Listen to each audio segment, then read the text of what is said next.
Hey everybody, and welcome back to Ready Steady Play.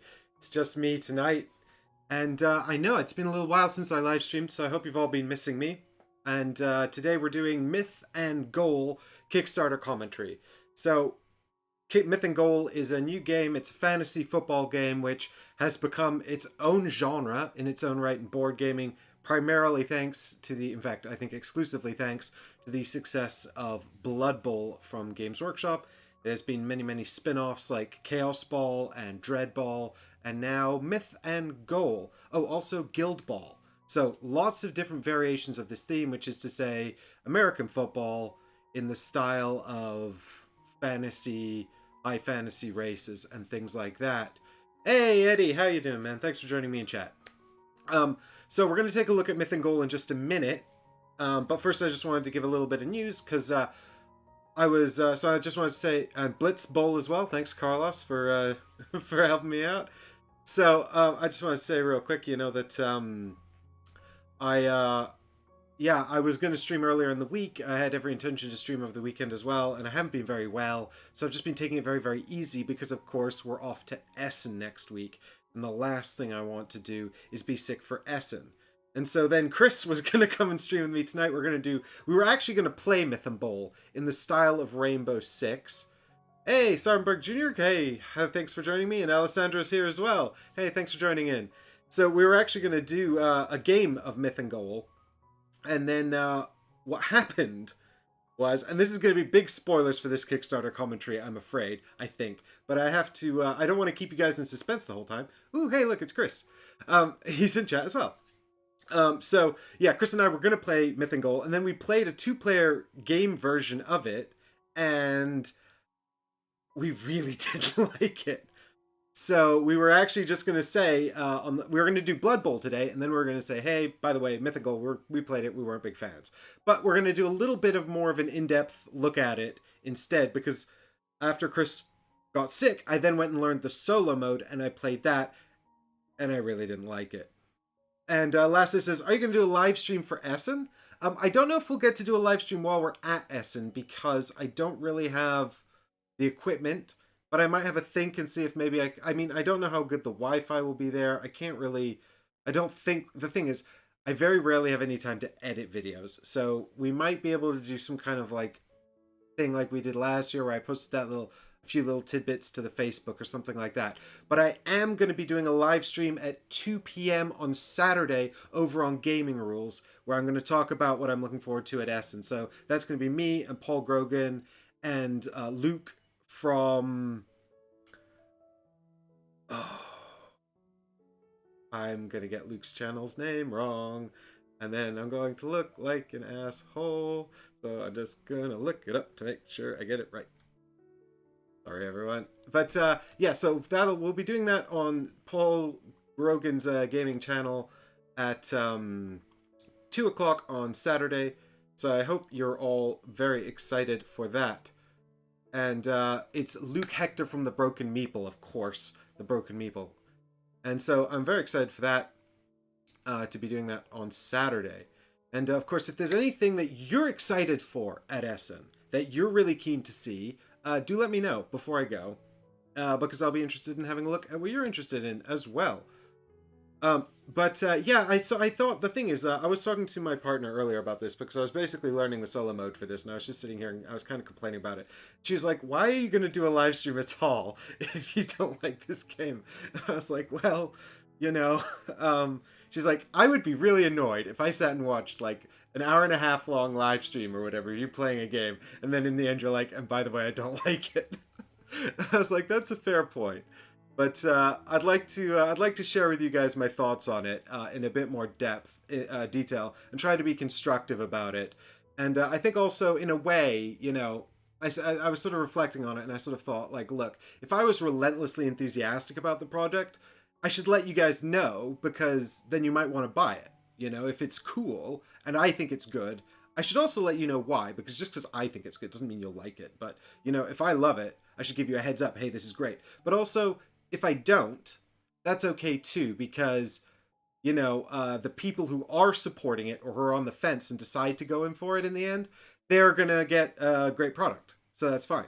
Whereas if I don't like it and I don't tell you, and then you're like on the fence about it or whatever, and you wind up backing it, then you're gonna get something that I would have maybe cautioned you against. Maybe you could have got something better instead. So that's kind of why I think this is worth sharing. But we're not going to be doing a full playthrough of the solo game because it also takes a long time. At least it took me a long time just to get through. And maybe if I internalized all the rules a lot better, I could probably do it live in a reasonable amount of time. But I haven't. So I'll do some demonstrations. I'll give some examples. I'm going to talk through the rules in brief, sort of like an overview, nothing too in depth, but just so that you have some insight to how the game works, and I can highlight some of the criticisms I have. But thanks everybody so much for joining in chat there as well. And yeah, don't forget to leave those comments about Essen while you're here, because this is where I'm going to see him. So without further ado, let me see if I can bring this up here. There we go. So this is so of course we've only played it on Tabletop Simulator. We haven't played it in real life because this is the Tabletop Simulator mod, which is available on the Kickstarter page, both for the 2-player mode and the solo mode. So it's very much in the vein of Blood Bowl. This is a 1- and 2-player game only, you know, and actually, like, that kind of appealed to me in a way. I like the Grayman, I will do an overview of the rules, but I'm not going to give you a full breakdown. So I'd caution you probably I'm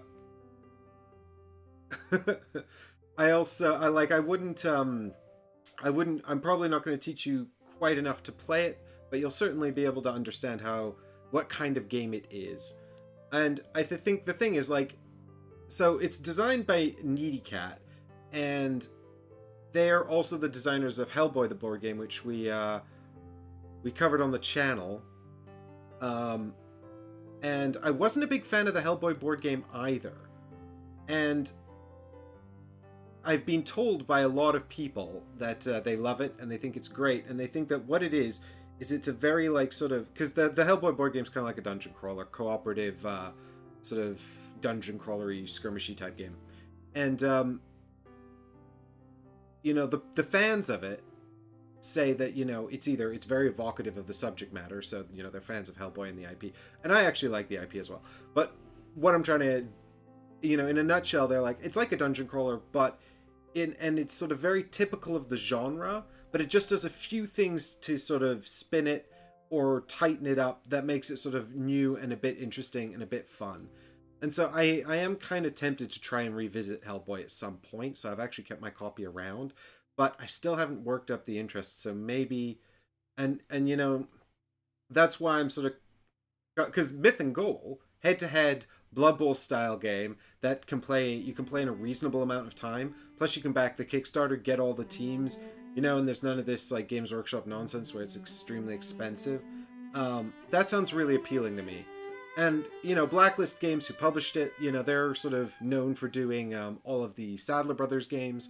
I've recently played Alter Quest on the channel, but I've also played Street Masters, which I really enjoyed. I haven't played their other game, Brooklyn Police game. But anyway, Lassie says, how's COVID in the UK, and when can you all play again together on the channel without Tabletop Simulator? Well, Lassie, we did do a game of Black Rose Wars Rebirth in September. So if you haven't seen it, you can check that out. We were all together again playing that. I don't know whether or not we'll be able to get together as regularly as we used to run series every week. It would also be completely untenable to manage that with the live streaming. So what I'm looking for here is I'd like to get back to sort of a happy compromise where maybe we do a couple of series every month, and I live stream when they're not running. But I'm still kind of working out the kinks, and everything's still a bit touch and go at the moment, especially with sort of our job situations and things like that. You know, we all have very different jobs, and so it's all a bit uncertain with the COVID rules. Anyway, yeah, so Chris is sick, but he's going back to bed now to rest and get ready because we're all off to Essen next week. In fact, it's like in 4 or 5 days, and oh my god, how much work was that to organize? I don't even want to talk about it. In any case, what we've got... So, let's talk about Mythical. 1 to 2 player game. Now, I don't know what the sort of the playtime of it is suspected to be. I actually wound up watching a couple of playthroughs on YouTube, and it looked to run about an hour, maybe a bit less. But they almost all of them involved the designers, and I think that when you're playing with the designers, and you know, it's good of them to go out and do all this content supporting their game. But when you're playing with the designers and they can answer all of your questions and make these sort of rulings on the fly, that makes everything run a lot more smoothly. Oh, has Tabletop Simulator crashed? Tabletop Simulator has crashed. That makes, of course, everything run a lot more smoothly than it would otherwise. So, you know, Chris and I, we were playing independently on our own, and so we've had to sort of manage things that way, which I think it's much more authentic experience, even though it is a lot more work.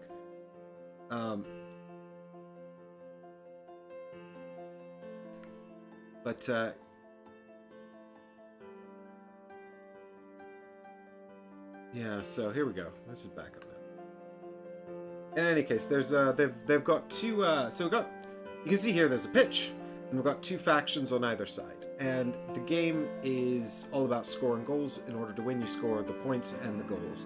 So what we've got here is what's called a period timer. So it's going to be alternating turns between each side. So one player takes a turn, the other person takes a turn, right up until the end of the period here. And so what this means is that each team will have 4 turns per period, and then the period will end. And whoever goes first in period 1 is called the aggressor, and then in the second period, it will be the person who is the defender, who didn't go first in the first period. They'll go first, and the same thing will repeat. And then in the third and final period, the player to go first will be the one who is currently not winning. And so after the 3 periods, the game will end. The person with the most points is the winner. And the way you score points, you can see here we've got a ball, just like in Blood Bowl or something like that. We've got 5 players per side. And in order to score a point, there are sort of 2 methods. You see we've also got these gates here on either side of the pitch here. And in front of the gate, you have these colored spaces, with this one in the middle here with the white square around it called the gate. Actually, maybe these aren't called gates. Maybe these are... I can't remember what these are called. But these 3 spaces behind this goal, call it the goal. It looks like it's probably called the goal. So the 3 spaces behind the goal are called the bastion. So you can either kick the ball through the goal, or throw it through the goal, or whatever you imagine they're doing. The action is called shooting. You shoot it through the goal. If you do that, you'll get 2 points. So you'll move up here on this track and get 2 points. If you instead, you're holding the ball and you run into the enemy's bastion on the other side of the board, you'll score 5 points. So those are the 2 ways to score, either by running it into the bastion or by shooting it through the goal here. And of course, you can, it looks like it's a pretty high scoring game. You can actually, the track here goes up to 39 points. But I guess you'd have to score a lot to get up to 39, but more about that in just a second. And then you've got we've got 2 teams here. We've got orcs versus dwarves. The orcs are called the West Arch Ruffians. And there's a bit of lore about them here as well. And then on the other side we've got dwarves. And you can see here kind of what the characters look like. You know, they all look fairly... well, they look a lot like Warhammer to me. Maybe I've been out of the loop for a bit and I don't know what Warhammer looks like anymore, but... also, I was amazed by all the abs on the orcs. The orcs have tons of abs. They've even got this little goblin over here who's completely shredded, which I thought was pretty funny. But anyway, you've got these characters, and on your the way the individual turns work, and we can skip to the last page of the rulebook here to show a little overview of that. Go right to the back. And there we go. So what we've got here is an overview of a turn. on the top you can see there. So on your turn, basically you'll recover. So your characters will sort of generate some of their stamina back. Each character has stamina. We'll get into that in a minute. Then you can take 4 actions. And the premise is that you can take 4 actions, 1 with each of your characters. You've got 5 on the pitch at any given time. So not each character, but 4 characters can take 1 action, or potentially 1 character can take 4 actions. That's not a very good idea. More on that later. So you'll take your 4 action tokens, and then you'll activate your players. And in the activate players around this, there's you'll place out your 4 action tokens to make actions, and then that will cost the player stamina. And then once you've taken your 4 actions, you'll end your turn and advance the hourglass. So there's 4 actions you can take. There's run, there's tackle, there's pass, and there's shoot. And you can see, maybe you can't see because, oh, I can't zoom in on this, but maybe you can't see quite because it's very small. But run, you can do that if you have the ball or if you don't have the ball. And then if you don't have the ball, you can also tackle. And that's basically it. Like if you don't have the ball, you're either running or tackling. And then if you do have the ball, you can't tackle, but you can pass and you can shoot. So pass means to throw it to another player, and shoot means to shoot it through the hoop, like I described earlier. And then you've got these 4 action tables below, which represent these different things. And you've got evade, tackle, pass, and shoot. And so evade just means to move out of an area containing an enemy player. And so that's pretty self-explanatory, but we'll look at how these are resolved in just a minute. But obviously tackle, pass, and shoot, these are all things you're going to roll for to see if you succeed or not. And there's essentially a table to show you if you fail, if you have a partial success or a full success. We'll describe how that's done. But there's also these little ability characteristics. So, you know, if you're doing a tackle, for example, you're going to compare some statistics. So if we come over here to the player's cards, you can see here on a player card, you've actually got 6 statistics. 4 down the left and 2 on the right. The 4 down the left are power, agility, skill, and resolve. And then the 2 on the right are speed and stamina. And so stamina is the really important one that you need to keep an eye on when you're taking your turns, because here are my 4 action tokens here. And if I say activate this character Shigura here to do something, what I'm going to do is I'm actually going to take one of my little action tokens, put it out on Shigura, and Shigura can do one of those 4 actions we looked at. Of course, Shigura doesn't have the ball, so Shigura can only do 2. And that means either run or tackle. And then once the action is resolved, we're going to flip this over to this side here. Now it's a fatigue token, and that goes against Shigura's stamina. And if Shigura would ever take more, if Shigura can have up to 2 stamina, because Shigura's stamina statistic is 2. But when they would take a 3rd token, instead, they become exhausted. So all the fatigue is removed and they're flipped over to their exhausted side. Now their statistics are worse, and they also lose this special ability they have at the bottom. So Shigura is a charger, so they have this reckless assault special ability, but if they become exhausted, they don't. And if the process repeats a 2nd time, Shigura is actually collapses and is removed from the game entirely. So that's how players can kind of be removed from the game. So essentially you're managing fatigue. So like I said, you can take all 4 of your actions on a single character, but chances are they're going to get exhausted or even collapse if you do that, or they're going to be in danger of it. I mean, Shigura can't take 4 actions without actually being near collapse. So chances are you won't do them all on one character, and you'll have to kind of sort of spread them out a bit to manage this over the course of the game, because if all of your characters get fatigued, then, you know, or get exhausted or collapsed, then chances are you're probably not going to do very well. What we've also got down here is 3 players on the bench. And so during the sessions between periods, you can swap players in and out. So you've got 3 backup players here as well. Additionally, if you swap a player onto the bench when they're exhausted, if they're out for an entire period, then they'll be restored to their regular side. So you can unexhaust players essentially by giving them a period of rest. Of course, that's only going to be it's only possible for a player to play in 2 periods if they play in both the first period and the last period, because any players who are exhausted and swapped out after period 2 will rest during the final period and won't be able to come back. And no exhausted players will be there during the first period. But it just means that essentially you've got some opportunity to, say, exhaust 3 players during the first period, swap 3 more in, so you've got a full complement in the second period, then all those players will be restored. You've also got this 1 use per game timeout token here, which lets you swap out 1 player with another player during a period. And actually, if they're on the bench at the end of the period, so even if they're swapped out in turn 8, when the period ticks over to end, they'll actually flip. If they're on their exhausted side, they'll flip back to their restored side. So you can actually kind of cheat it a bit, the system, by using this timeout token as well, to get a quick refresh on one of your characters if you need it. So, back to the stats then. Basically, the 4 actions rely on comparative stat checks. So you can see if we've got evade, then we're comparing, I don't know if you can, how well you guys can see that actually. Sorry, I can't zoom in on this. But if we're comparing evade, then if we're doing an evade, we're comparing agility and resolve. If we're doing a tackle, it's power versus resolve. And for pass and shoot, it's skill versus skill. So you can see the 4 stats here. So, of course, evade is when we are in a space with an enemy player and we want to move out. Then we're going to make an evade check. A tackle, we have to be in a space with an enemy player, and then we can perform a tackle against them.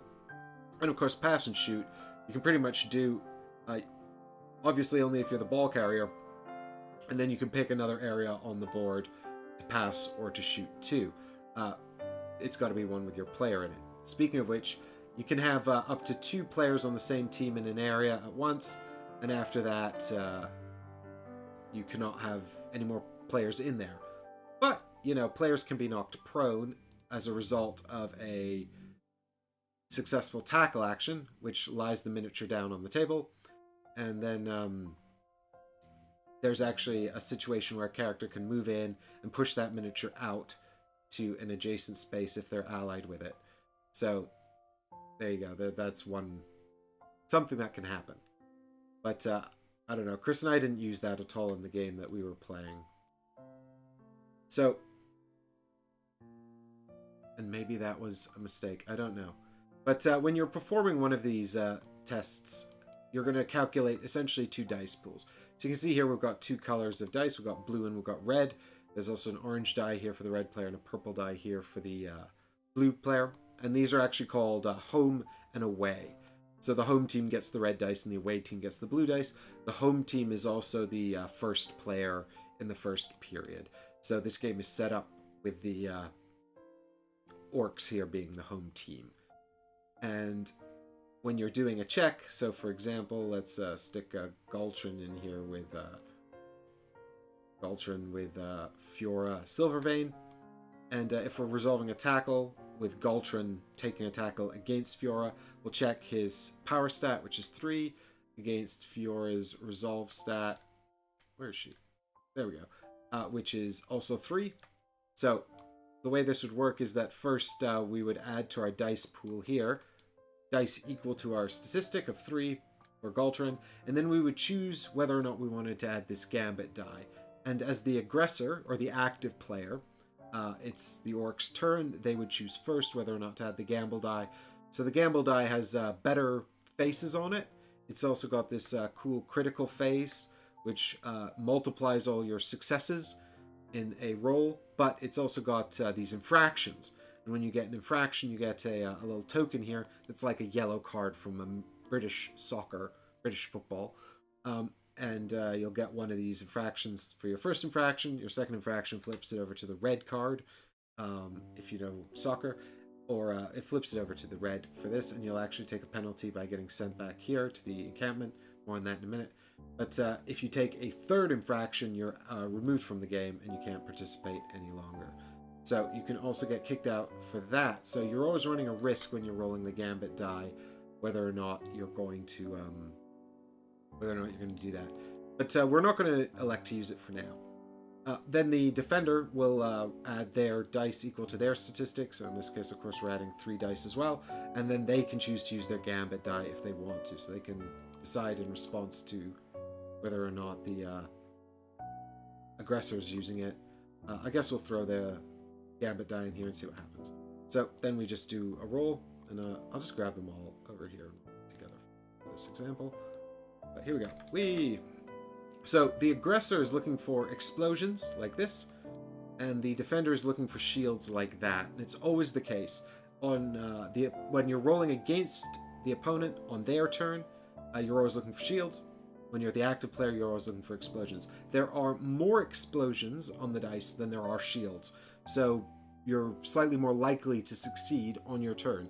In this instance, I've suffered a total failure because my one success has been cancelled by 3 successes on this side. So we subtract these from that. So in this case, it's a -2, which is tantamount to 0. So we'd go over here and we'd check to see what happens when you resolve a failure on a tackle. And so you always check back here as the active player, and your criteria is based on the number of successes. So if you get 0, it's a failure. If you get 1 to 2 successes, it's a partial success, which means you've somewhat succeeded. And if you get 3 or more successes, it's a full success, and then you get whatever is associated with a full success. So there's no reward for succeeding by any amount over 3. It just means that you've got all the successes. So congratulations. But basically, in a tackle, the outcomes are generally either give your opponent a fatigue token so that they can do less on their turn, or this may even exhaust them, which would be great, or knock them prone, and then they fall over.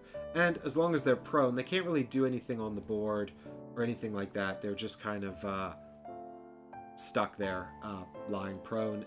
But they don't count towards anything in terms of helping out. And this is kind of the big thing, because you can see there's all these little modifiers here on the right, and most of them are if you're performing a tackle. So for example, if I'm doing this tackle and there's a buddy in there, I'm going to get +1 extra die. So I just add a die to my pool. So I had 3, I'd get a 4th die over here if I had a buddy.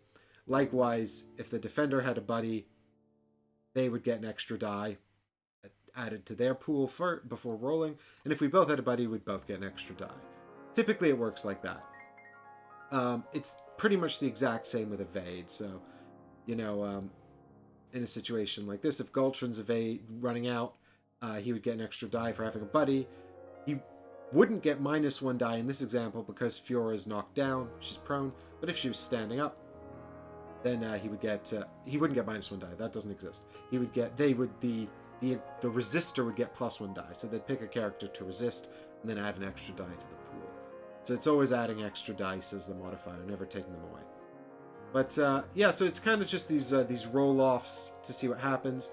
And there is just one kind of other aspect to it other than that, really, which is this card play. So in addition to picking your team, which is kind of your race, or the species that you play as, you also pick one of these tactics cards, which adds additional cards to your deck. And how this is managed is, and it gives you a special ability as well. And how this is managed is with these 2 symbols at the bottom. So you see there's 2 symbols there on this card, and 2 symbols here at the bottom of this card as well. And what we've got here are these tactics cards, and there are cards you see that match the symbol in the bottom left corner there. So what we're going to do is we're going to make up a deck of these cards based on the symbols that we've got. And these are all special abilities that we can use. So at the beginning of a period, we would draw 2 of these cards, and we would have them in our hand. And some of them are just generic. So there's going to be 3 blank cards that each team has, plus 3 cards with these symbols. So it's going to should give you a total of 12, 13, 8, and yeah, 13 cards. I thought it was 3 cards with each symbol. I may be a little off there. Maybe it's 2.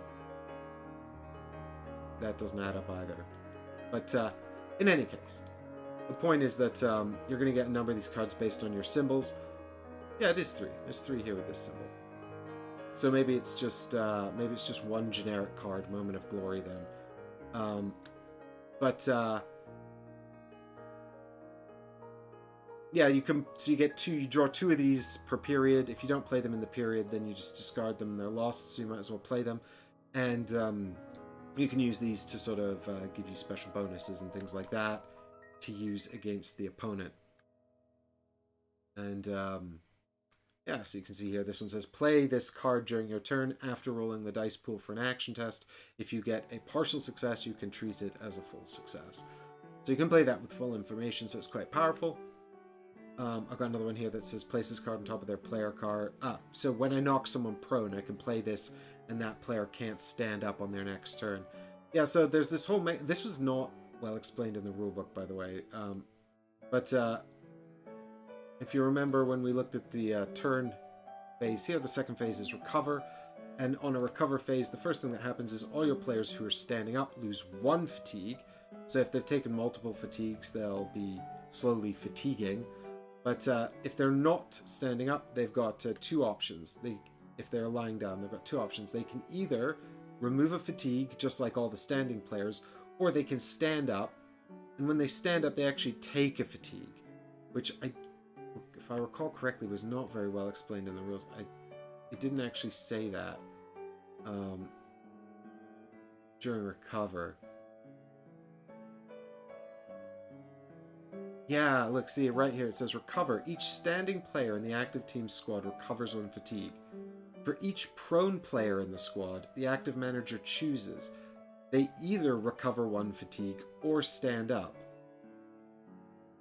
Which is not true. They recover 1 fatigue, or they take a fatigue in order to stand up, I think it should say. But I'm not 100% sure. I've just, when I was watching gameplay with the designers, they said that. And that's how Chris and I played.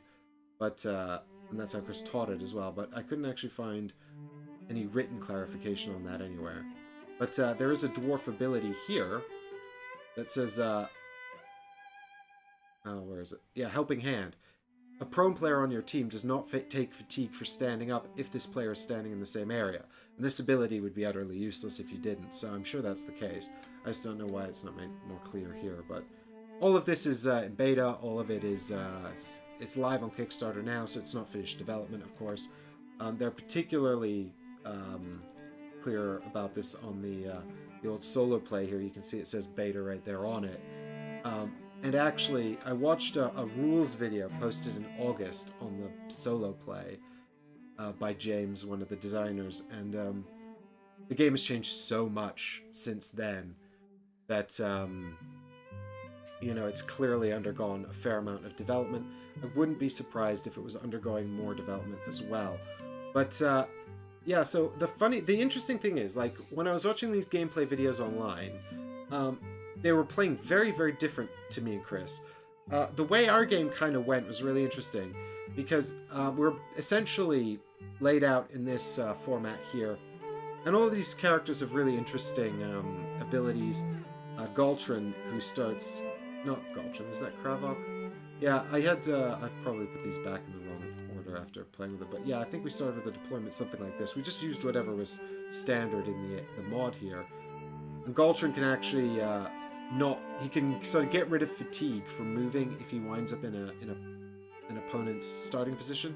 So my first turn began with him just charging up here and then knocking this guy prone. And then I had Mervog basically run up to here and just shoot the ball in and score 2 points right away. And what happens when you score is that the ball is deployed in the enemy gate, which is this zone here, and the player is moved back to the encampment. The scoring player is moved back to the encampment, and they cannot leave the encampment on that. Well, actually, when you score, your turn ends immediately. So if you have 4 actions, make sure you use them all before scoring, unless you want to hold one back in case your score fails somehow. I don't know how that would happen, but in any case... You can move out of the encampment into this space here or this space here. So you can just deploy back into the game from the encampment if you're there, provided you can't bring the benched players out. They're actually on the bench here. You can see these little bench positions here, which is a separate area, the encampment here. So, yeah. that's how you keep track of these spaces. But these players can just come back in. But that was sort of how the first turn went. And then Chris actually stood this guy back up, and he grabbed the ball with one of his other players, and then he was able to hand it off to another player, and that player basically just ran it back here into my bastion, and he scored 5 points, all in one turn. And when you score in the bastion, the ball is deployed in the enemy gate, plus any players you have in the bastion area are sent to your encampment. So you ideally don't want to have a whole ton of players here in the bastion. It might also include players you have here in the on either side of the gate. I can't remember precisely, but it never actually came up in our game because we're just very conscientious of it. So we just never bothered with that. But then it kind of began this sort of snowballing effect where essentially almost every turn we were able to get it into the bastion. And at the end of the first round, I think we'd exhausted 2 characters on each side. And I think Chris was on 15 points. He'd scored 3 times, and I was on 12. I'd scored twice, plus the one through the hoop. And we're both sort of in this position where we had 2 exhausted players. So we could actually swap them out. And then and I think we had a couple of yellow tokens each, but not much more than that. And it just kind of felt like really bizarre, like maybe we were scoring too many points. I don't know if this was like the intended way to play, but it kind of felt like if you weren't able to run it into the bastion on your turn, like get it almost from here to there in a single turn, you were doing something wrong. Whereas like the game I was watching online, or one of the games at least, it was very like the opposite of that. You know, they got into a big scrum, the players were all piled on top of each other, and I don't know if it was because this kind of chain of scoring meant that quite often there was only ever 4 players per side, because we always had 1 player in each encampment, so there was just kind of more open field, but it felt like there was not enough players on the board at any given time, which was really interesting. And kind of problematic, honestly, because it also, like, with the exception of a few really bad rolls on Chris's side, just 2, we also found that we weren't getting many failures. And I don't know, like, I don't think that's typical. I think maybe the dice were particularly favorable to the active player, and that's maybe why this was occurring. It's hard to say. I mean, the thing is, Chris managed to come out ahead despite his 2 failed evade rolls. And so I don't know if it was necessarily anything to do with the dice. But what it sort of lacked, what it felt like it lacked, really, for us was the really Hail Marys. You know, there was never a moment where we're really sweating bullets going, if this roll doesn't go well, I'm in real trouble, or I'm behind and I need to take this long shot to try and get ahead again, you know? There was not really any of that tension build up. Even when Chris failed these 2 evade rolls quite catastrophically, he was still able to recover and score. So that was really interesting. And so it was kind of lacking that. The other thing that I was kind of disappointed about was, and you know, the thing is, like, I did play Blood Bowl on the channel a long time ago with Matthew when I think it was when the latest edition came out, but it might have been the second to latest edition, because they might have brought out a new one since then. I don't know. But I like Blood Bowl. It's I think it's a bit too long, and it's quite fiddly. You know, it takes quite a long time to resolve things like the ball fumble and things like that. This is a lot cleaner. Like, there's a lot less fiddliness. There's a lot less randomness, because you're only rolling dice for checks. So you're not rolling to see where the ball goes. It doesn't bounce when you kick it. It can't go off the pitch. There's no throw-ins or anything like that. There's no injury table, which is what I'm coming to. But so there's none of that, which makes it a lot faster to play and also a lot less random. So if that's something that appeals to you, then, you know, this does have it. But on the flip side, I was being the Orcs, and I had some tackles where, you know, I had like 8 successes or something to Chris's like 0 defenses, and it just meant he was knocked down, or set prone, or maybe he took a fatigue token, you know? And, you know, the game, it's said that the reason they play this, in this world, the lore, is that they play this sports game because basically everyone was involved in constant warfare, and they've stopped war, they've basically resolved war by playing this violent sports game instead, which, you know, is a nice idea, I guess, but I would have expected it to be really violent, and you don't really get a sense of violence because there's no injury table. Yeah, you can tackle, but the worst outcome of a tackle really is that someone gets tired. Or maybe they get taken off the board if they collapse, but that's extremely unlikely. I mean, given how easy it is to manage the team and how you have 3 backup players, I think you'd have to be... I find it very difficult to see how a player could get collapsed unless you were being really careless. But I don't know, that's my favorite part of Blood Bowl, when you get these killer... Oh, that's crashed again. When you get these killer injury rolls, and then the opponent has to roll on the injury table, you know, and sometimes they're just dead. It's awesome. I mean, for all my criticisms of Blood Bowl, that's like the best bit. So it was a little disappointing that that kind of thing wasn't present in the game.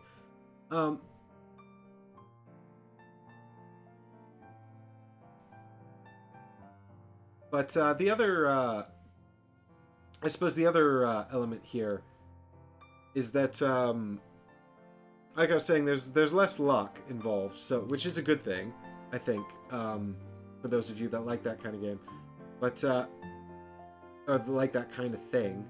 But there's less fiddliness as well. But the passing is quite fiddly as well. Like, it's a little odd. I'll try to give you guys an example. If you're passing in a straight line, it's really easy. You just draw a straight line between the 2 characters who are passing, and then, you know, you pass the ball along, and you roll on the thrower's skill, and the defender, if there's no players to resist, then they just roll based on any penalties you might suffer. So, you know, the... Oh, good, I have to scroll through. Actually, so the passing... Oh, actually, this was quite funny. Where is it? The example in the rulebook here of passing. I just thought this was a little humorous. But they're like, draw a straight line between the thrower and the catcher. And then, I don't know how well you guys can see this, but the two straight lines in the examples are actually curves. The yellow dotted lines are curves, not straight lines. But, yeah, so when you're doing a pass, you will check skill against skill, and the resisting player gets +1 if there's a supporting player in the active player's area, which means that if the player who's throwing the ball has an enemy in their space, they get a die.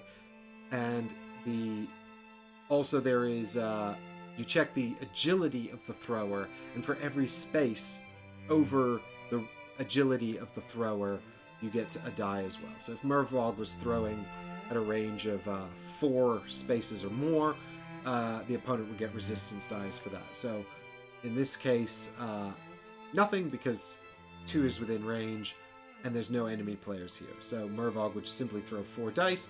Of course, it is still possible for Mervog to roll shields, for example, and if Mervog rolled all shields, then that would be a failure. So Mervog still needs 3 successes. But the other thing is the penalty for passing, the partial success, is that the ball falls loose in the target area. So what that means is that Galtrin, instead of catching it, the ball would just fall into his area like this. And the thing is, it's free to pick up the ball. So this is, in effect, no different to him catching it. It's even no different if there's an opponent there, because Mervog can still just Galtrin, sorry, can still just pick up this loose ball. So that's also fine. But of course, if it's a complete failure, well, actually, do you know what? I don't know what happens in a complete failure, because a complete failure for a pass says the opposing manager chooses. The resisting player takes possession of the ball, or they place the ball loose in any area in the throw's path. Okay, so in this case, if there wasn't a resisting player, the Dwarven player could choose one of these 2 spaces to put the ball which would be their only options, really, because they wouldn't want to choose this space, because Galtron can then just pick it up. But if there is a resisting player, which means a player somewhere in here, then they get to add their skill as well. So Fiora would... Where's Fiora? She would roll 3 dice in response, and of course on a critical failure, she could actually grab the ball, and then that's more problematic as well. And we would have to tackle her and try to knock her prone. Of course, if she was capable, she could just take fatigue instead of getting knocked prone. But in any case, it gets a bit more complicated, and you know, she can still resist if she's here, or here, or here as well. She can be resisting, trying to intercept the ball. But it gets a bit more complicated if in a situation a bit like this, where Mervog's throwing to Galtron, because it's not a straight line, or what we have to do is we have to draw a straight line between Mervog and Galtron, and then we have to calculate all of the shortest paths between these two characters. So the thing is, the example in the rulebook, sort of, because I would have thought that there were 4 viable paths here, right? There's, you know, one, or there's the going into Lars's space here, that's 1. This empty space here, that's 2. Then Fiora's space 3, and 4 to Galtron's space. Or you go Lars and then via Rutgut and then Fiora and then Galtron, right? That's 2. But then also you go Lars north to Galtron, or you go south and then through Rutgut and Fiora to Galtron, right? But those are not allowed. I don't know why, because actually they have the fewest corners. So if you're mimicking a straight line, they have the fewest corners, right? Instead of the 2 turns from here. Because if we go via Lars, we have to go north here, and then we turn into Fiora's space, and then turn again into Galtron's space. But if you check the example, it quite clearly shows in the top example here that you only count the 2 paths outlined and not any of the other paths. Oh, move my head over a bit so you guys can kind of see that a bit better. So this seemed really like unnecessarily fiddly to me. I didn't like this system at all. It felt like there should be a simpler way to do this, because essentially what you're doing is you're calculating all viable paths, and then the opposing player, in this case the dwarves, picks a resisting player to try and intercept the ball. So in this case, Lars and Fiora are both applicable players to try and intercept the pass. So the dwarf player would pick 1 to resist. You know, but if Benry was here, he could also intercept, but if he was here, he couldn't. But again, it seems a little overly complicated for me, just for something that's probably quite important and quite essential. So I wasn't a massive fan of that, all told. So yeah, I mean, I think the thing is, like, ultimately for me and Chris, it just felt like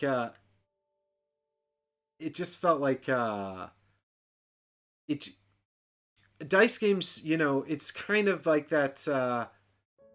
I mean, I like a lot of the mechanisms here. I like a lot of them fundamentally, but I just don't like. I love the idea of this gamble die, and I love that it gives you infractions. The dice system, in theory, seems really good. But like I said, me and Chris were playing, and we were resolving all these dice rolls, and not one of them was exciting. We never got, like, the sort of oh, what's going to happen here from it, you know? It almost felt like, I don't know. Maybe it's the lack of sort of majorly, sort of critical outcomes on the charts here, like, because there's 3 levels and they cap out at full success, and even the full success, you know, it just kind of feels like, you know, proceed with your action as normal, you know. It's not like and I mean, I guess that's kind of the thing, like, you know, in Blood Bowl, when you do a tackle, there's the possibility someone could die. Like here, you know, full success on a tackle, you place the target prone. You know, they just get knocked down. And then they're a bit sleepy and they have to get up. And the thing is as well, like, it's kind of like the same problem with the with the encampment, right? Like if too many players are sent to the, even just 2 players are in encampments, like if a bunch of players are also prone, there's suddenly like not that many players on the board here, you know? And it feels really easy to just grab the ball, oops, to just grab the ball and then just run into the bastion and score, which is really bad. Like, I say it's really bad. I mean, it's, oh, something important I didn't mention, guys, but you'll have noticed I was applying by this the whole time. You can only move orthogonally. There's no diagonal movement in this.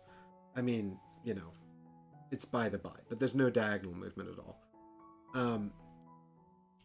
Yeah, it's like, there's also a dash, by the way. So if you have 3 movement, like Shigura here, can move 1, 2, 3 up to here, and then can actually dash, and every space they dash, they take a fatigue. So that's one way to get into the bastion with, say, 3 movement. But, you know, you'll get fatigued pretty quickly if you do that. And all the orcs only have 2 stamina. So they're a lot slower than the dwarves. Some of the dwarves have 3 stamina, or a lot of them do. So they've got more opportunity to move quickly. But, you know, the orcs have cool special abilities. The dwarves' special abilities are slightly less impressive. Although this guy, Lars Thunderwick, is an absolute beast. But, yeah, like I said, it just the dice roll sort of failed to manifest into anything that felt particularly clutch or exciting, which is kind of really problematic. So, Chris and I weren't particularly inclined to continue playing. And like I said, we were going to live stream a game, and then we decided not to. And then I learned the solo mode. And in the solo mode, you've got essentially one side being controlled by the AI, and I was playing through this, and it was taking quite a long time to parse the AI.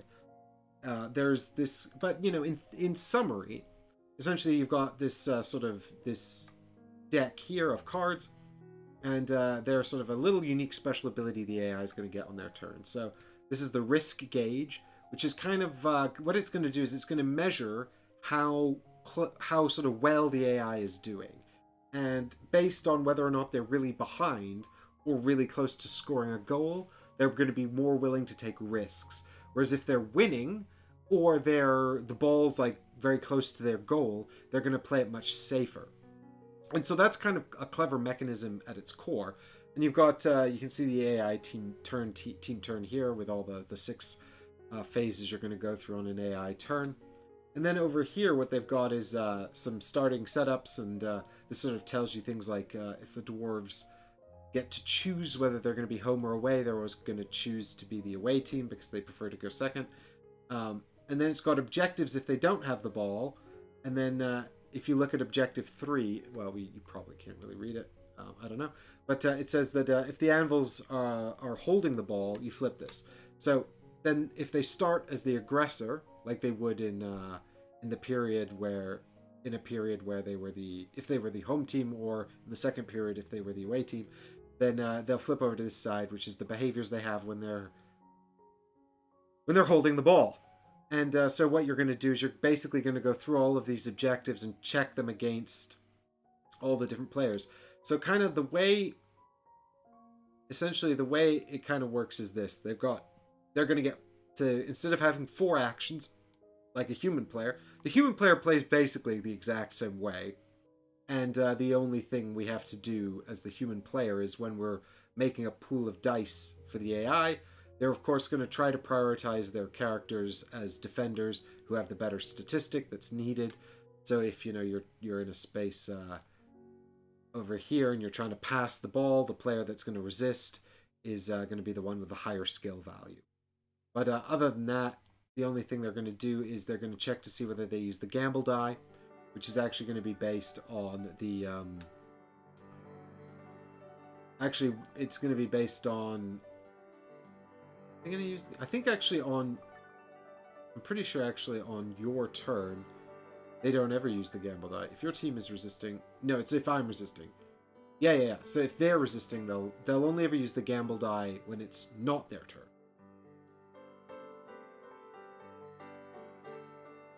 Yeah.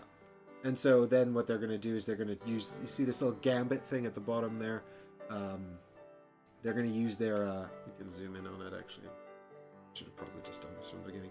But here's the gamble thing here, and basically they're much less likely to do it if they're in a low-risk situation or if they're in a high-risk situation. But then also, if they've already taken a yellow card, 1 penalty, they're much less likely to gamble.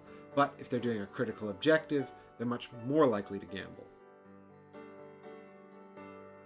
Jonas, have you played Blood Bowl? Yes, I've played a lot of Blood Bowl. I've talked about that a little bit already, in fact.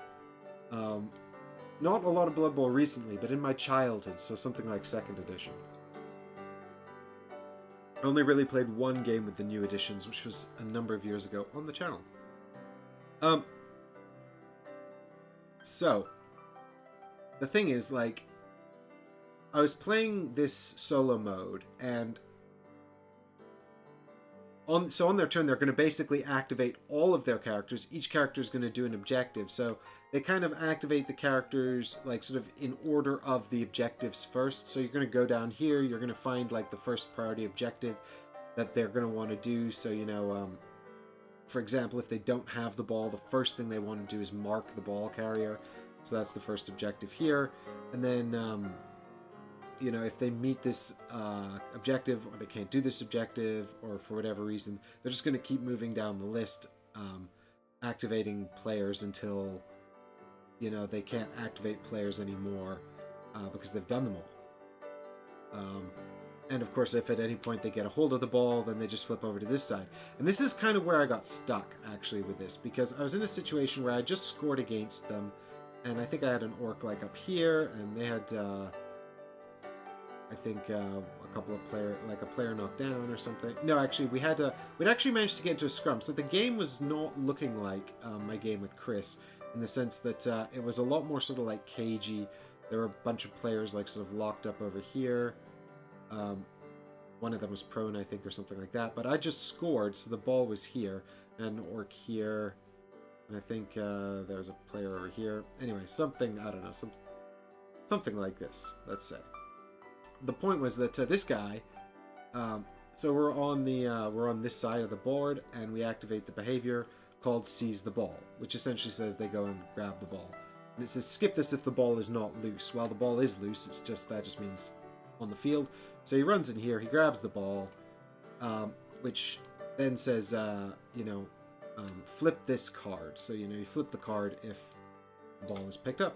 So now we go over to this behavior here, and I couldn't for the life of me figure out what behavior this guy wants to do. Like, the only one I could kind of land on was position the ball, right? Because, like, presumably, he wants to now just start running towards my goal, probably straight forward. But I think actually these guys were here, so he might have to run in a line around the ball. Actually, I think it did look like this. In fact, yeah, almost exactly like this. But presumably he wants to run around and start positioning the ball, right? But it says, like, right here, the ball is being carried by a player who can feasibly score this turn. Well, he can't. He can't feasibly score this turn. I mean, not unless he wants to run up here and try and kick it through here, right? Which, you know, seems just really unrealistic to try to kick it into there. He's going to get resisted, like, dead hard by these orcs. You know, this guy, Mervog, he's got a skill of 4. He's going to try and intercept that ball. It's also, like, because it's at long range, when we're checking to check a shoot, if the +1 resistance for each space over 2. And there's also, like, a... yeah, so that's going to be range 1, 2, 3, 4, 5, 6, because he has to kick it into the back here, right? So that's range 6. So, and Mervog's also here, so I'm starting with 4. So that's 8 dice, basic, in resistance. And even though I only have 5 dice in my color, I can go up to 8. It says just borrow your opponent's dice. So, you know, he's going to have whatever his thing is. His skill is 3. So he's going to have 3 dice versus 8. So he's going to use his gamble die, but I could use mine. But I probably wouldn't need to, quite frankly, because he'd probably just run up to here, horribly fail, and then I can actually just give the ball to Mervog. So that seems like... that doesn't seem feasible to me, right? I don't know if feasible means it's possible to make an attempt to score, or feasible means there actually has to be a likelihood of scoring. And you know, maybe I'm I don't know. We could make a quick roll to see what this looks like here, but you know, so he's gonna have what, 3 dice plus the gamble die. So, oh, he rolled critical. So that means you double all of your symbols. But he only got 1, so that's 2. I don't know why those didn't bounce up. Well, I've only got 2, so, you know, that's clutch, but I didn't actually roll the gamble die, which I said I would have rolled. Doesn't matter. The point is it's still a critical failure. So, you know, so is that feasible? I don't know. The thing is, I'm looking down here. There's not a single behavior that says pass the ball or shoot with the ball. So, aside from, you know, pave the way, like, you know, pave the way says skip this unless the ball carrier can feasibly breach the bastion. He definitely can't. You know, like, there's a little, I actually had the behavior card out that said, there's one of these that says they can dash 2 and whenever they dash, here it is, they get to dash 2 instead of 1. So even if he could dash 2 instead of 1, I think his movement isn't all that much. It's 2, right? So he'd still have to go like 1, 2 to here, and then he could dash 1, 2, and then now he's actually out of fatigue.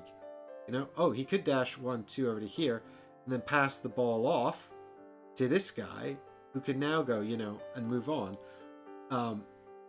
But I'm kind of inferring that because, again, there's no behavior that says pass the ball to a player who can score, right? And so the thing is, it does say over here, here we go, the golden rule. Remember, these rules will not cover every single scenario perfectly. Whenever there is more than one potential outcome to a situation, make the decision that creates the most advantaged situation for the AI. So now as I'm talking through this, he probably should run up here, pass the ball to Morvig, and this is also based on the fact they've got burst of speed, right? If they didn't have burst of speed, this would have to occur entirely differently. But he could then activate and move 2 to here and dash 2 to here, or would he dash 2 to here and try and shoot? I don't know. If he's dashing, he's still going to take 2 fatigue, so he's going to be at his fatigue limit anyway. Of course, he'd willingly exhaust if it's a critical objective. But the thing is, like, it's all a bit too fuzzy. Like, there's no criteria here on when they would pass. There's no criteria here on when they would shoot. There's no criteria here on when they would hand off the ball. Oh, no, there is. Score on goal. The carrier completes a shoot action. Ball carrier only. Okay, so they're going to try to breach the bastion, and if they can't, they're going to try to shoot. Activate all players other than the ball carrier before attempting this. Yeah, so they do know to activate that. So at least there's one for shoot, but there still isn't one for pass the ball or hand off the ball. And I mean, handing off the ball is real simple in this game. Basically, if you have it, you can just give it to someone that you end your space in an area, end your action in an area with. Also, if you start your action in an area with someone who has the ball, then you can just take it from them. Additionally, if you move through an area with somebody who has the ball, you can just take it from them. Provided they're on your team, of course. If they're not on your team, you have to, then you have to tackle them. And of course, you can't stop to tackle and then continue moving. In fact, you can't. You also can't interrupt a character's actions. So, if a character is going to be taking actions, they have to do all of their actions, and then they're resolved and they're done. Then you have to move on to another character. You can't go back to a character that's sort of activated once already.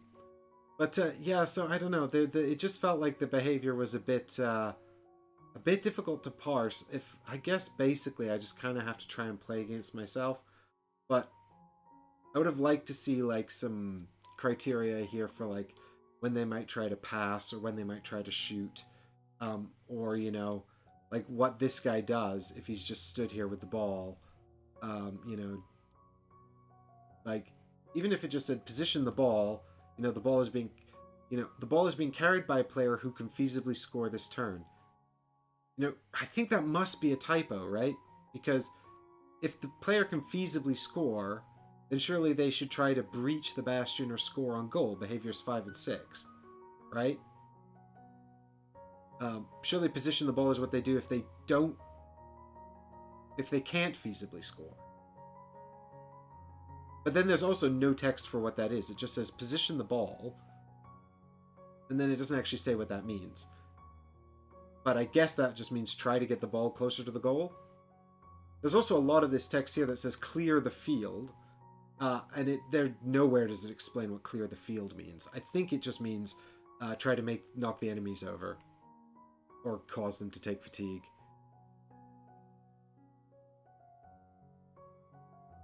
Jonas says it would be interesting to have different style bots. So I think that that these decks here are going to come with different sort of behaviors. And so you can see here that this is actually the versatile deck. So there will be other behavior decks that you can incorporate. The other thing is all of these characters, of course, have their special abilities. And so it does say that when you're calculating the AI's behavior and you're trying to it's always trying to prioritize who the best player is to do a thing. And you have to take into account their abilities as well. So if if they're trying to do a thing and they've got an ability that would affect that, then you take that into account. And the thing is, that's a lot of assessment. Like when I saw it was just one behavior deck, I was like, oh good, that's my favorite. I like it when I just flip a card, do a few things, and then it's back to my turn. Like the more mental energy I have to put into executing the AI's behaviors, the less interested I become in doing it. And that's the great challenge of designing an AI, isn't it? Because you want it to simulate a real player, you want it to be challenging, you want it to give that deep experience, but you don't want it to be a lot of work to execute all of its behaviors. That's why I was down on the solo mode for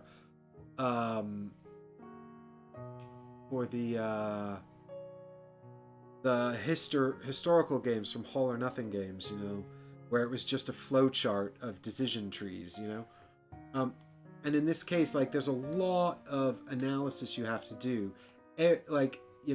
This one phase here that says attempt objectives. That's activate 5 players, and first you have to determine objectives and then activate players based on which one is best to complete the highest priority objective at a given time, and that requires analysis, and you have to be calculating the fatigue buffer the entire time as well, because of course that's going to be a factor. And then if you think you've worked it out, and it's also by priority here, so you can see each of these objectives has a class associated. So the first choice for mark the ball carrier is a sentinel, then a specialist, then a charger. And so then you're going through and you're checking all of their different classes here, and there's the specialist, so where is he on the board? Okay, he's this far away, and so on. And so you're doing all of this analysis every time until you get down to just a few players left, and then you're probably just looking at them and going, right, what are they actually going to do? Which objective are they going to do? And it took a long time. And I guess once you've internalized it all, once you've played it a few times, it'd probably speed up a lot. But I don't want to spend most of the game playing my opponent's turns. And that's what was happening. If the AI turn is longer than mine, that's kind of a bummer. And so, I don't think I'd get it for solo alone. I'd only want to play the solo mode if I wanted to try out, because I think there's 8 teams or something on the Kickstarter. So, if I wanted to try the different teams out, that'd be a way to try them out, but it'd be largely academic. I don't think I'd do it for fun. And the thing is, this solo mode has changed a lot since the first video that Simon posted. So, James posted. So I think it will potentially evolve further, but as it stands at this moment, I was not keen on it. And yeah, so I guess,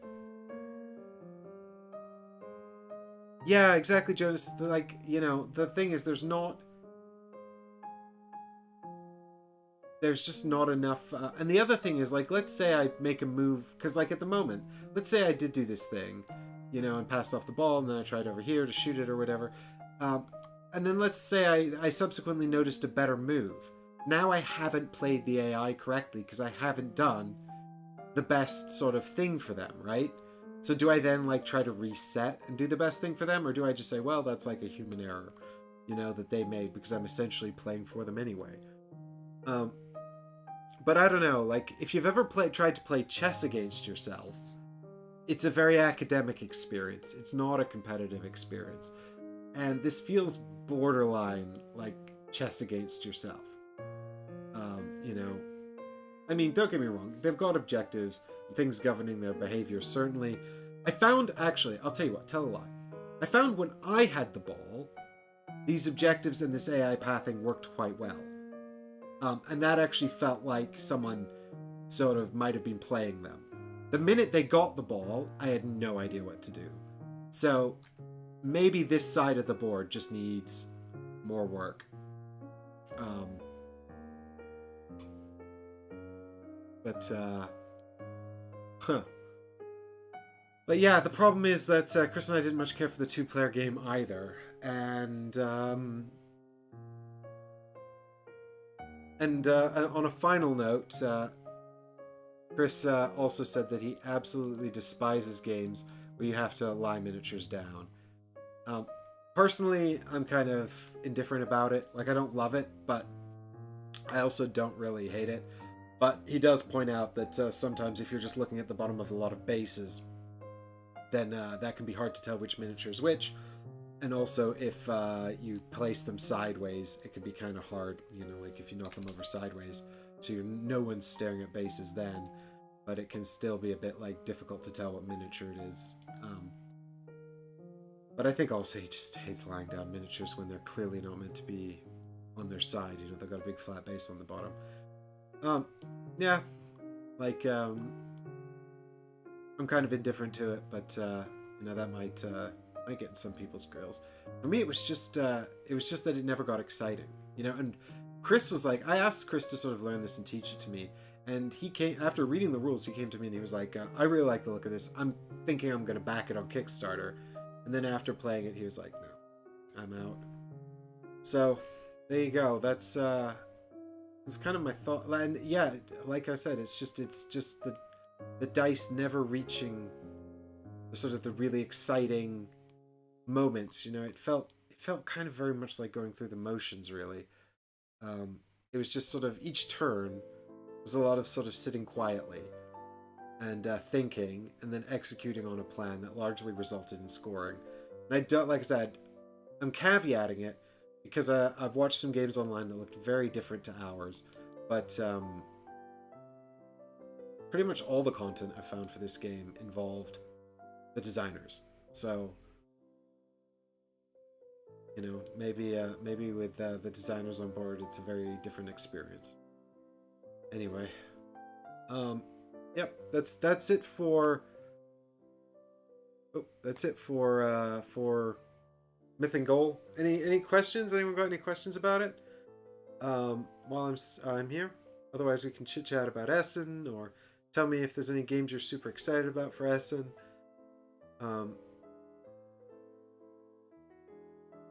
And I see Haggers in chat. Hey Haggers, thanks for joining in.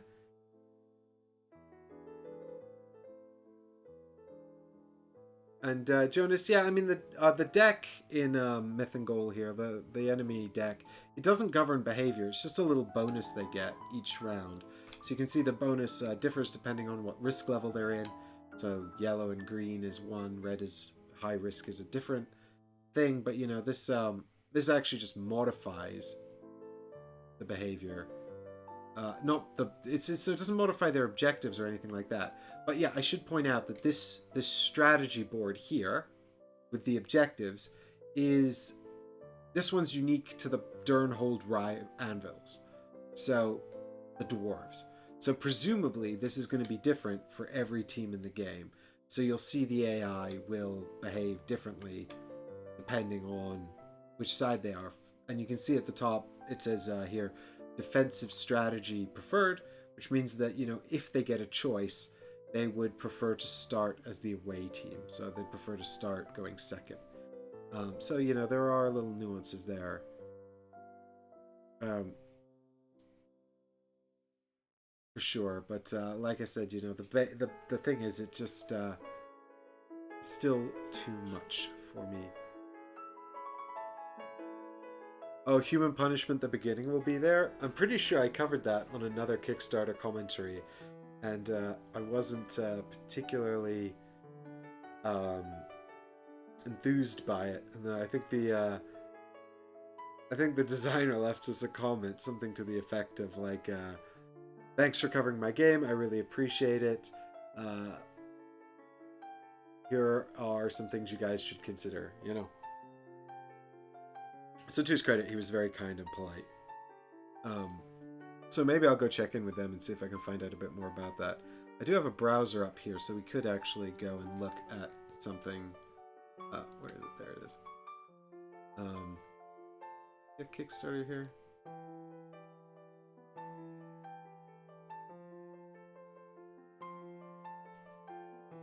So what are we looking at here? We're looking at human punishment. I'll never be able to find the beginning. There it is. Yes, this is the one we talked about in one of the other Kickstarter commentaries.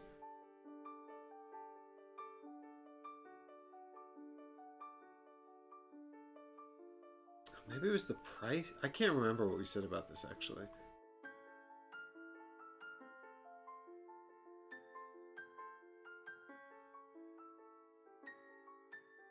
Well, all I remember is we weren't super excited about it. Jonah says, my group loves BG, but gathering 5 players is hard. That's true. 3 to 6 for this one, so you can play it with 3. So I guess that's a bit more accessible. So you're not, are you not going to get excited about Unfathomable then? I can't remember what the player count for Unfathomable is, actually.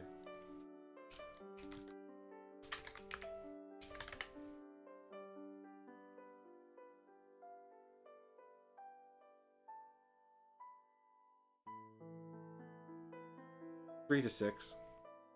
You could play Can you play BSG with less than 5? You probably can. But it's too close to BSG. Yeah, you probably don't need both. I have BSG, so I'm not picking up on it. They have multiple factions. You don't know who the bad guys are.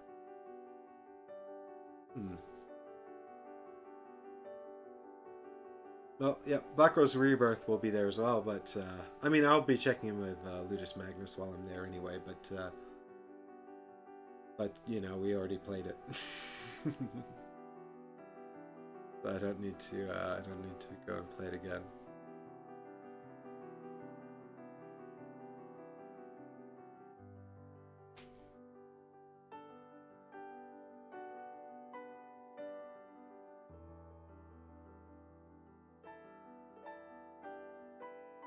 You can play BSG with 3, it just sucks. Yeah.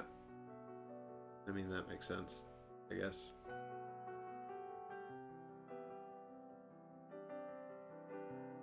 Oh, well, thanks for watching the playthrough, Jonas. Yeah, it was a lot of fun. I always enjoy Black Rose Wars, you know. The heavy caveat that, like, you know, it can be very swingy, as you saw in our playthrough.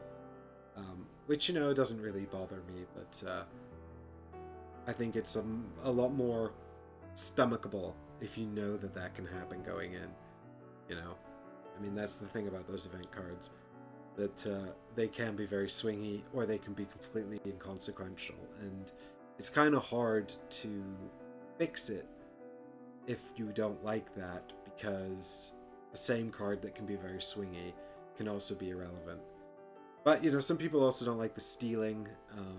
I know that Chris is not a big fan of things that allow you to steal points or trophies or stuff from other players. I don't mind. But yeah, it's quite a cognitive game, given how sort of take-thatty and swingy it can be. Hey, David's here. Hi, David. How you doing? Thanks for dropping by the stream. So yeah, we're just chit chatting about Essen releases now. Jonas says, I think Black Rose Wars is about hurting your friends, not going with a Euro mindset. Yep, 100%. It's yeah.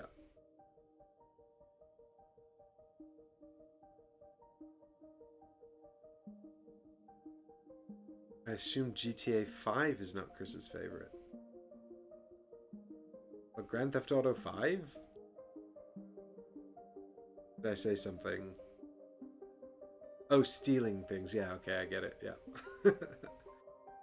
I think it's more like sort of stealing things that other players have earned. You know, um, if you have loss aversion, it's probably not a game for you. I got it, David. I got there in the end. You have to be patient with me. It's been a bit of a long week. This I gotta say, this Essen stuff has been a lot of work. I know I keep saying it, but it's just it would have been a lot easier if we're still in the EU. Just say it. Cheaper too, but never mind. You know, at least we've got our sovereignty back. Hey, I'm not going to talk about politics. Someone give me another game to talk about. Anyway, who else is excited for Essen content? We could go and have a look at Essen releases on Board Game Geek, but I have already sort of got my list in preparation for Saturday. So anything that's Jonas says anything that can start a fight in real life sounds like a fun game. You know, I kind of appreciate that attitude actually. Like, don't get me wrong. If someone's genuinely willing to throw a punch over a game, I don't want to play with that person. But I mean, I'm also. It's kind of funny actually because I think if you asked me, "Are you a fan of take-that games?" I'd say generally no. But I think it depends, sort of under the right circumstance. Like, it's got to be take that done right, which is such a hard phrase to caveat because, I think that. I think that take that done right is basically like take that with consequences. Where I don't know. I'm trying to think of good examples here. Like, yeah, if you care, it's a good game. Yeah, I think so. I think if you care, that's then it's a good game.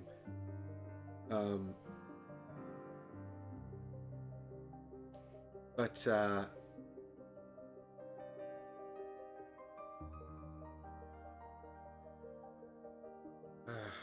yeah, but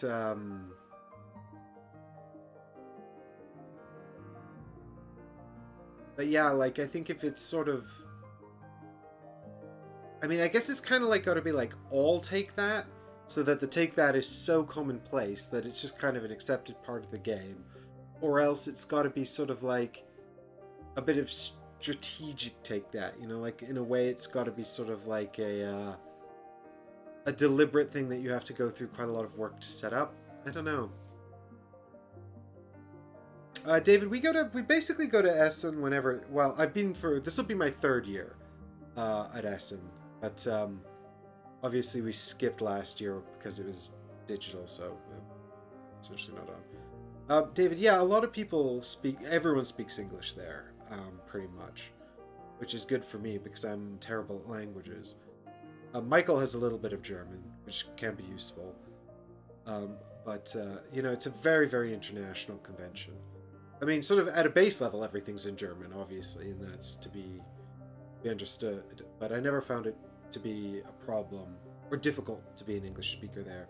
It's all board gamers, so everyone's very social and welcoming, and they want to share. So it's really nice, actually. I like it as a convention a lot. But it's all retail. Like, if you're used to, because there's like, I found, there's obviously like sort of two extremes of board game convention. Like, one is where there's no shops and it's all just tables and it's gaming space. It's a gaming convention. The expectation is you show up with games that you've brought and then you find groups of people to play them with, right? And then the other extreme is there's no gaming space whatsoever and it's all just shops. And most conventions are some kind of happy medium in the middle. Some gaming space, some shops. And sometimes there'll be talks and presentations and things like that. But Essen is like, it's huge. It's enormous.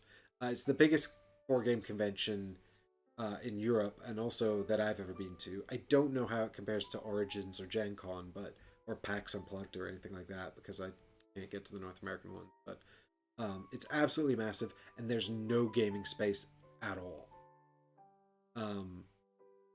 But, you know, there's a lot of demos, and, you know, quite often you can play through the whole game at a demo as well. So, you know, you can stop by doing that.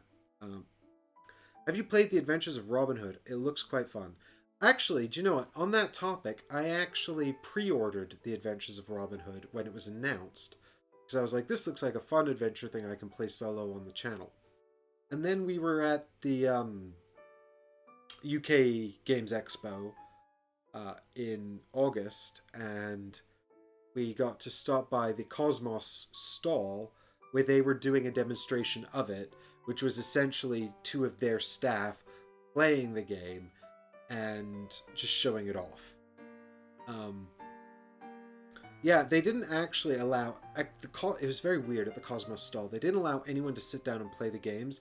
They only allowed the staff to demonstrate the games, which they said was for COVID precautions. Which I guess you could kind of see why, because they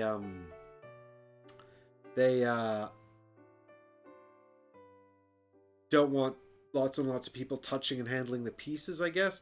On the other hand, lots of other tables were demoing games, allowing people to sit down and play. And so, you know, it kind of feels like if everyone's going to be playing games at the other tables, you know, what difference does it make here? But so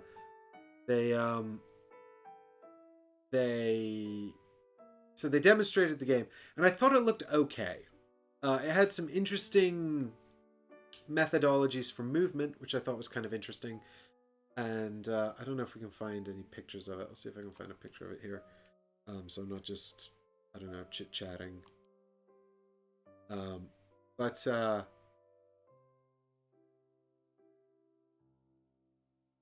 But yeah, so it looked very sort of light and very sort of like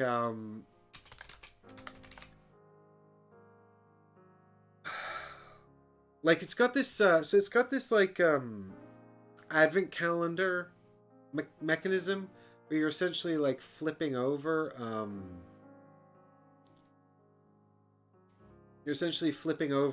so here's a picture of the movement system.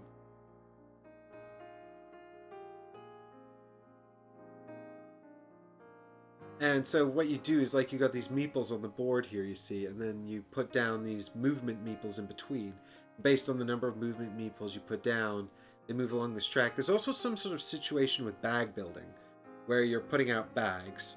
You're filling a bag with tokens, and then you have to pull the tokens to find out sort of what happens.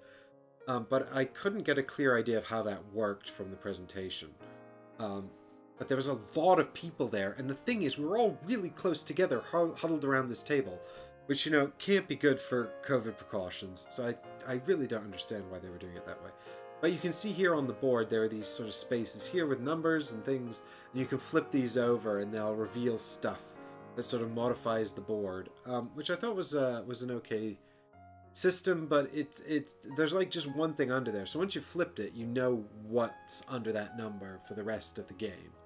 So I don't know if that's going to be a problem in terms of sort of long-term excitement or not. But in any case, I am keen to sort of... so yeah, here's the sort of the board in action. Or not the board in action, but the whole board. You know, and like... so you can see all of the advent calendar spaces here. But like I already know, I mean, this one even spoils one of the spaces. I'm not going to point it out, but at least one of these advent calendar spaces on this board has been spoiled. And there's another kind of cool mechanism where if you're standing in the shadows on the board, then you can be like hidden. And if you walk through so if you move from shadow to shadow, you can sort of avoid being spotted by the guards, which I thought was kind of neat. But then also like...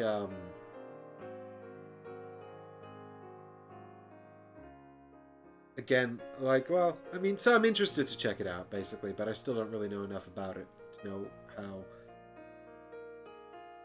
good or not it's going to be. I also don't know if it'd be particularly good with more than 2 players, but my intention was to play it solo anyway. And Jonas, sadly, there's not a single chocolate concealed in the board, so that's also disappointing. Yeah, David, it does look more like a family-friendly game, but I'm not opposed to that. You know, give me from time to time something that's light on rules. Like, you know, I don't want to be playing, you know, Ether Fields all the time or whatever. You know, like sometimes I like something. I mean, generally speaking, if it does more with less, that's better in my opinion. As a grand generalization, Jonas says Beyond the Sun is relatively new. Any thoughts on that? Well, funnily enough, I've actually played Beyond the Sun twice, although both times on Board Game Arena, and I really enjoyed it. The first time, I think I won by like 1 point by accident. No, I won on the tiebreaker, and we didn't know what the tiebreaker was.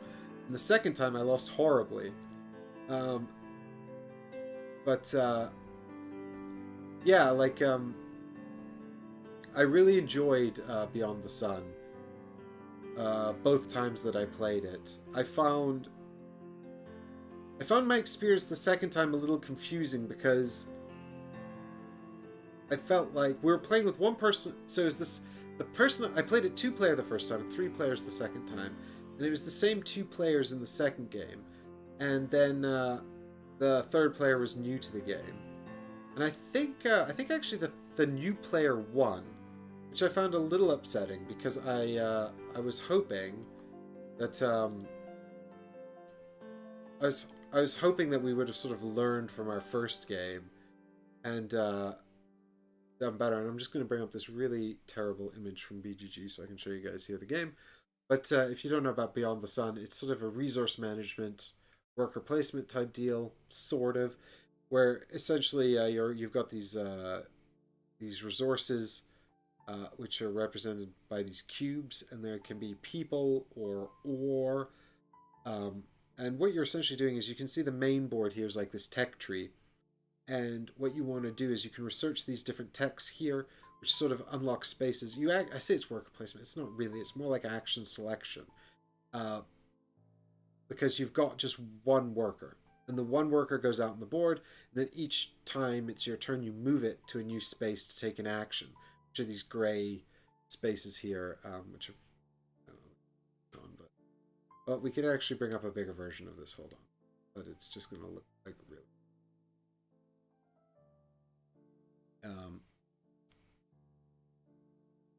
So yeah, so you can see here these gray spaces here. So you put out a little worker on these gray spaces.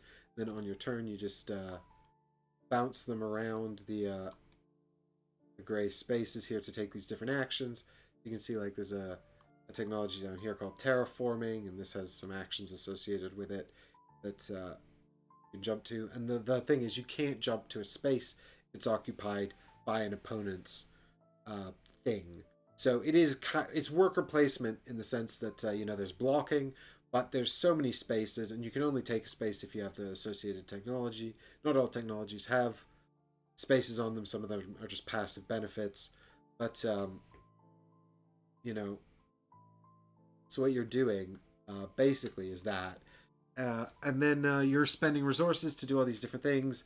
And there's also over here this space board. This is the space board for 2 players. You can see there's less planets on it. With 3 or more players, there's a board with more spaces, but this is essentially like a mini territory control game. And I really liked that element of it. So you can take actions that allow you to build spaceships up over here and jump them around, but the spaceships cost ore and people, which you might want to use to build up your technologies over here. At the end of the game, you're going to get awarded points for terraforming on the planets, for researching the technologies, for gaining these uber technologies on the far right here, which are very difficult. You'll probably only get 1 of those. There's also these like sort of milestones that you get. I don't actually know where they are here because I've not played the physical game.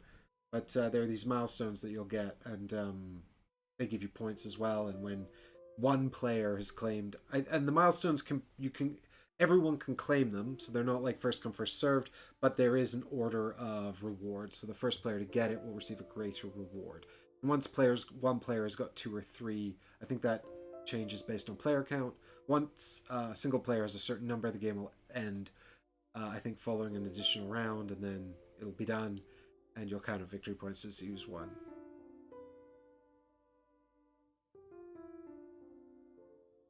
Yeah, it escalates really well, actually. You know, I just wrote a huge review of June Imperium on the Patreon, and one of my general complaints about June Imperium was, despite the fact it's a deck builder, there's not a huge sense of escalation. Like, there is a little bit of a sense of escalation because your deck gets better, but it feels very sort of small compared to I think the natural comparison, which is Lost Ruins of Arnak. Anyway, this game feels like a huge sense of escalation. And what's kind of interesting about it as well is you've got these columns down here. You can see these are the player boards here and here. And, you know, the game's not winning any prizes for art, by the way. But never mind, eh? It does look like it looks like, I don't know, some kind of spreadsheet. It looks terrible, but I mean, I think, like, literally there's the art on the space cards and that's it. But anyway, you got these resources down here. So actually, resources are easier to get at the beginning of the game because the columns are higher, so there's more resources in each column. And you can see all of these things that look like dice, but they're not dice. You never roll them.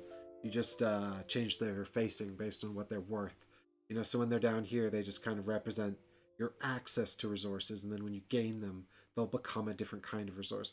And you have income every round, so you just kind of get income passively. But as you improve these rows underneath them, if you improve the food row or whatever this is called, then you'll get more people. And if you improve the mining row here, you'll get more ore. And people are used to research technologies. So you actually put your people out on the board here to research the technologies. So you'll need them for that. And the ore is used to build spaceships and terraform planets, so kind of to participate on this board. But also, you can move these up here to this automation track. So you want to get these out of here because you can't access these columns until you do, I think, something like that. But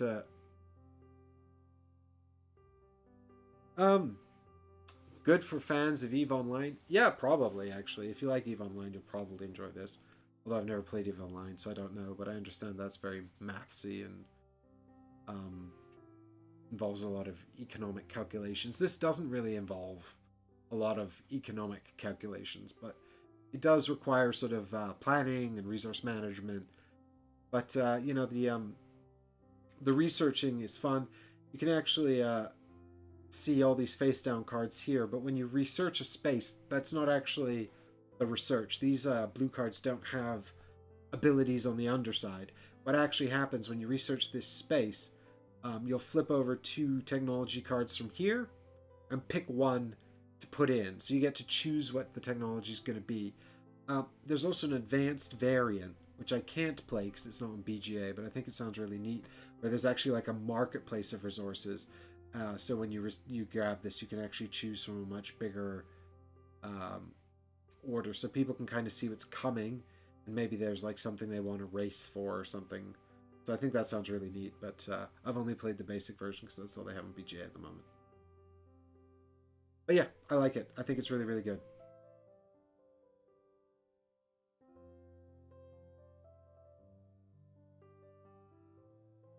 And there's also no chocolate in this game, which is very disappointing.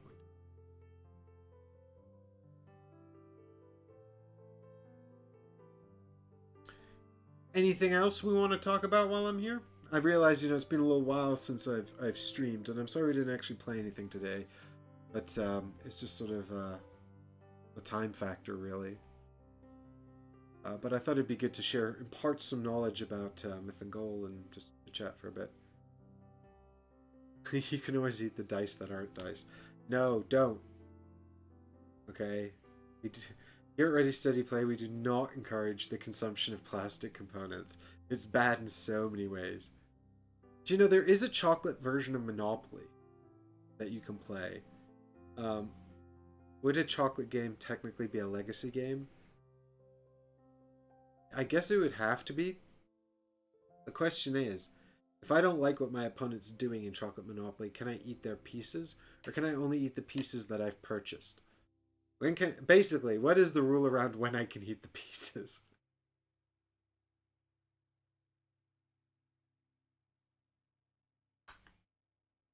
Is Chocolate Monopoly on BGA, actually, though?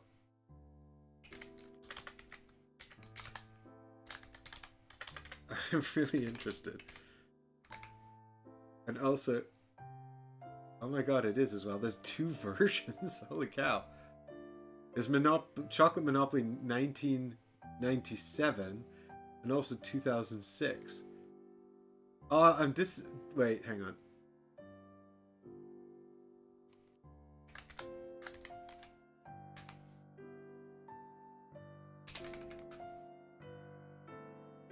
Hang on.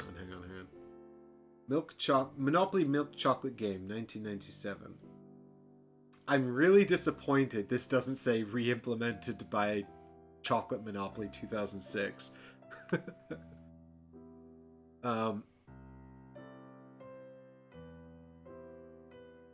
you go. I guess it's got, is there a better picture? Nope. I guess the houses and the hotels are chocolate. I don't know if the player pieces are chocolate in this one. Yeah, they are. The player pieces are chocolate as well. So, when can we eat them? This is the question on everyone's mind. There's no rules, so we'll never know. Alright, what about Monopoly Chocolate 2006?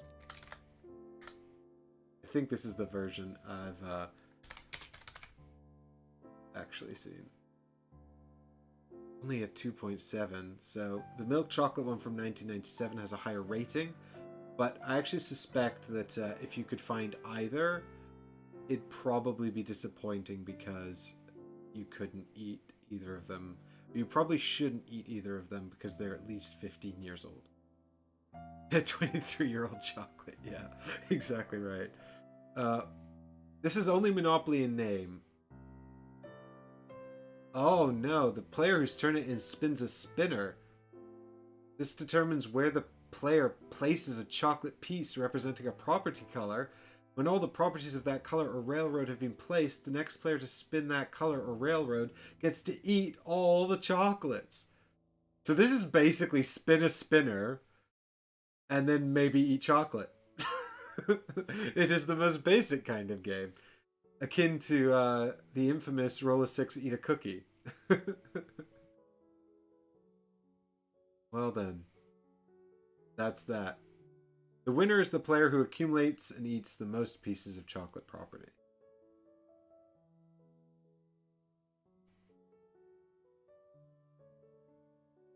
Well, still better than Monopoly, right?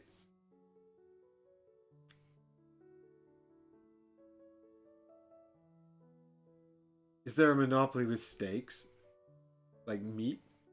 Meat Monopoly? I don't think so. There's no Monopoly meat. There's no steak Monopoly either.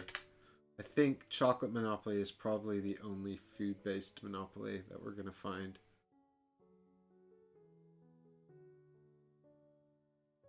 There's some stuff here I don't want to look at.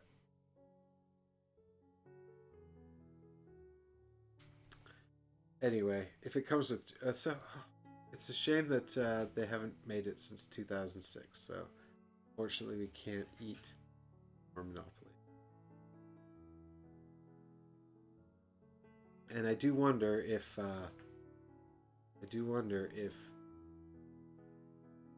on, where is it?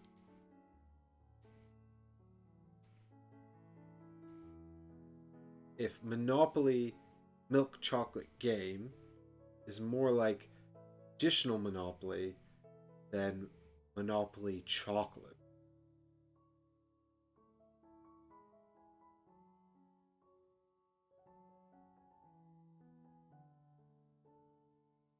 Oh, okay, so actually Monopoly Milk Chocolate Game 1997 is basically the same as Monopoly, but you only need 2 houses to get a hotel, and it's more difficult to get out of jail, and also the winner gets to consume all the chocolate. Although, I think that in this case, if you had a copy of Monopoly Milk Chocolate Game from 1997, you should probably make it the loser has to eat all the chocolate. I think they're going to have horrible tummy cramps. I think drinking Monopoly might be the standard way to play Monopoly, Heggers, honestly. If I'm going to play Monopoly, I need some shots.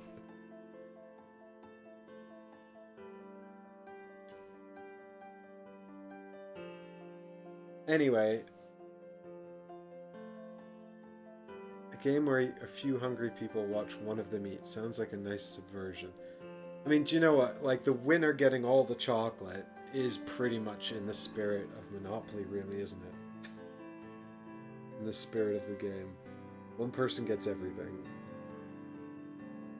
So you can't deny that's a theme win.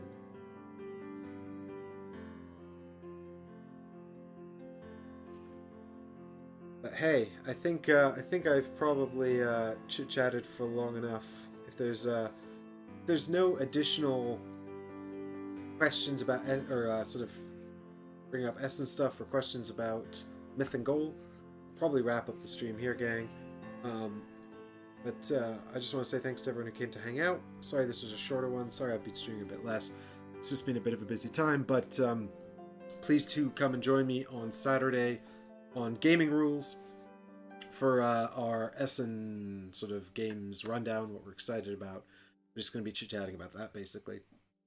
And it'll be interesting to see how much intersection there is between what I'm excited about and what Luke and Paul are excited about. And otherwise, I will try to post some videos from Essen if I can. And I don't know, maybe we'll bring a webcam and do like a short live stream and talk about what we've seen, if that's possible. Genuinely don't know. Also, we might just be exhausted and tired out, but we shall see what we can do. And you know, in the meantime, if you want to make sure you are here when I live stream, make sure you subscribe and turn on notifications. I really appreciate it. And I know that Heggers is here, and I saw Alessandro and Eddie earlier as well. But if you are, I just want to say thank you so much to all the patrons who support the channel. And now I'm going to run the end credits. But thanks everyone so much for watching. I'll be back on Saturday. And until then, see you all, and have a good rest of your week. Credits. Uh-oh. Right.